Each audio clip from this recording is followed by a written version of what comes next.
This is the story of a game with an identity crisis. A game that had momentum behind it, money to back it, and a developer with a track record for producing pure gold. But sometimes, when you're at the top, you believe that you can do it all. So you decide to create a MOBA/hero shooter with a co-op campaign that looks like Borderlands. Whatever you want to call this game, its name was Battleborn. And this is its story. Gearbox Studios is a developer that has been around for more than 20 years. They're the team best known for Borderlands, a series which has sold more than 48 million copies across 3 games, as well as their older hit from the 2000s, Brothers in Arms. Battleborn began its life as a multiplayer sequel to the Brothers in Arms series, and was titled Brothers in Arms Furious 4.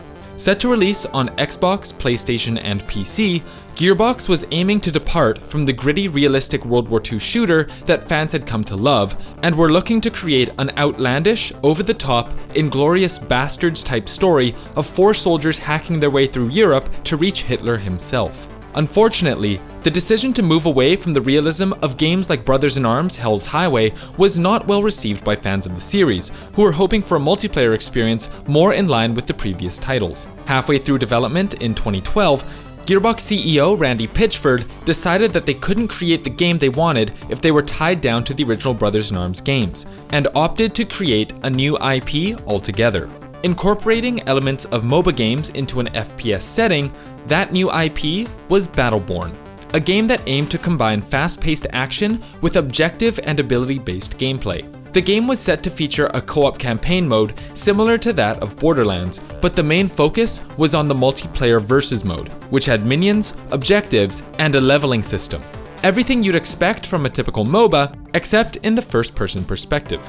The game's reveal trailer showcased a stylized aesthetic reminiscent of something like Team Fortress 2, along with loads of unique characters fighting off hordes of enemies. The trailer, more of a teaser than anything, didn't give away too much about what the game actually was, and this would become a theme down the road. There was very little in the trailer that suggested fans would be getting a hero shooter like Gearbox intended. This confusion was only furthered when Randy Pitchford tweeted, quote, "Battleborn is FPS, hobby-grade co-op campaign, genre-blended multi-mode competitive esports, meta-growth, choice plus epic Battleborn heroes!" Exclamation mark. If the goal was to confuse people by showing what looked like a horde mode survival game with MOBA characters, then the trailer and this tweet did its job perfectly. Despite initial misgivings, the fact that it was a new Gearbox game was enough to generate considerable hype. With a resume that includes both Borderlands and Brothers in Arms, people were getting excited just based on name recognition. However, the video game industry is a competitive field, and Battleborn wasn't the only hero shooter in development. Their biggest competitor being revealed some 3 months later on November 7th, 2014. That game, of course, is Blizzard's Overwatch, a game which needs no introduction. The marketing lead up to Overwatch's release was incredibly well produced, and consisted of a series of high production short films which introduced characters, built a compelling world, and was crystal clear about what kind of game this was going to be: a first-person hero shooter. On the other hand, going into 2015, most people still didn't know exactly what Battleborn was. So, on October 29th, 2015, influencers and game critics were invited to take part in a closed technical test of the game, which was the first opportunity for people to actually get their hands on it and try it out for themselves. Unfortunately, participating in this closed technical test was accompanied by the signing of an NDA, meaning that although they were allowed to play the game, streamers and content creators weren't allowed to tell anyone about it. Not what the game was, not what their thoughts were. Most people's impression was that Battleborn was a first-person MOBA game, but Pitchford was quick to take to Twitter to tell you otherwise. This meant that you had fans on one side who were expecting Battleborn to be in direct competition with the likes of Dota 2 and League of Legends, and on the other side, you had Gearbox trying to convince everyone that no, it's actually a hero shooter and will be competing with Overwatch, not MOBAs. Going into 2016, things started to look up for Battleborn. Although the game's initial release was delayed from February to May, Battleborn went into open beta between April 8th and April 18th, giving players a chance to try the game out in advance.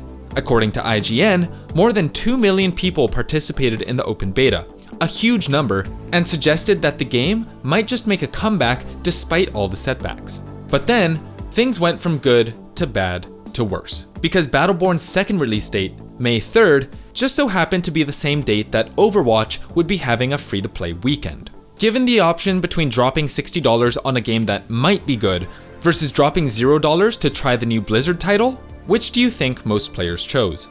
Compounded by the loss of countless potential players during the free-to-play weekend was deadly for Battleborn. The game was in rough shape. Still, it was doing quite well on Xbox and PS4, and the total numbers were apparently pretty high. While the Steam charts for July show Battleborn at below 1,000 players on PC, by September, Pitchford claims that Battleborn had seen 3 million unique players across all systems, and that sales numbers were still pretty good. But numbers were not good.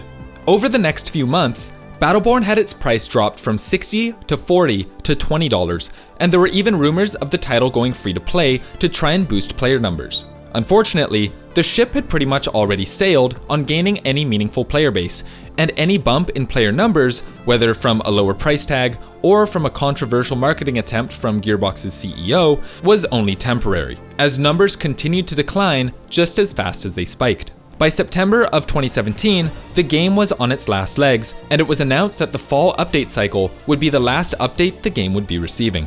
Battleborn servers were kept online for a few more years until finally being shut down on January 25th, 2021. Battleborn's failure can be attributed to a number of things: poor launch timing that coincided with its biggest competitor, its association with the universally criticized Band of Brothers Furious 4, a AAA price tag when other games in its genre were free.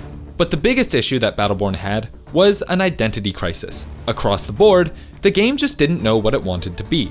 From the get-go, the game was being pulled in a number of different directions, and lacked any real focus. Games like Overwatch and League of Legends are good because they focus on one thing and do it really well: PvP competition. Battleborn didn't have this same focus. It was a first-person MOBA claiming to be a hero shooter, which split its attention between an esports PvP mode and a half-baked co-op campaign mode.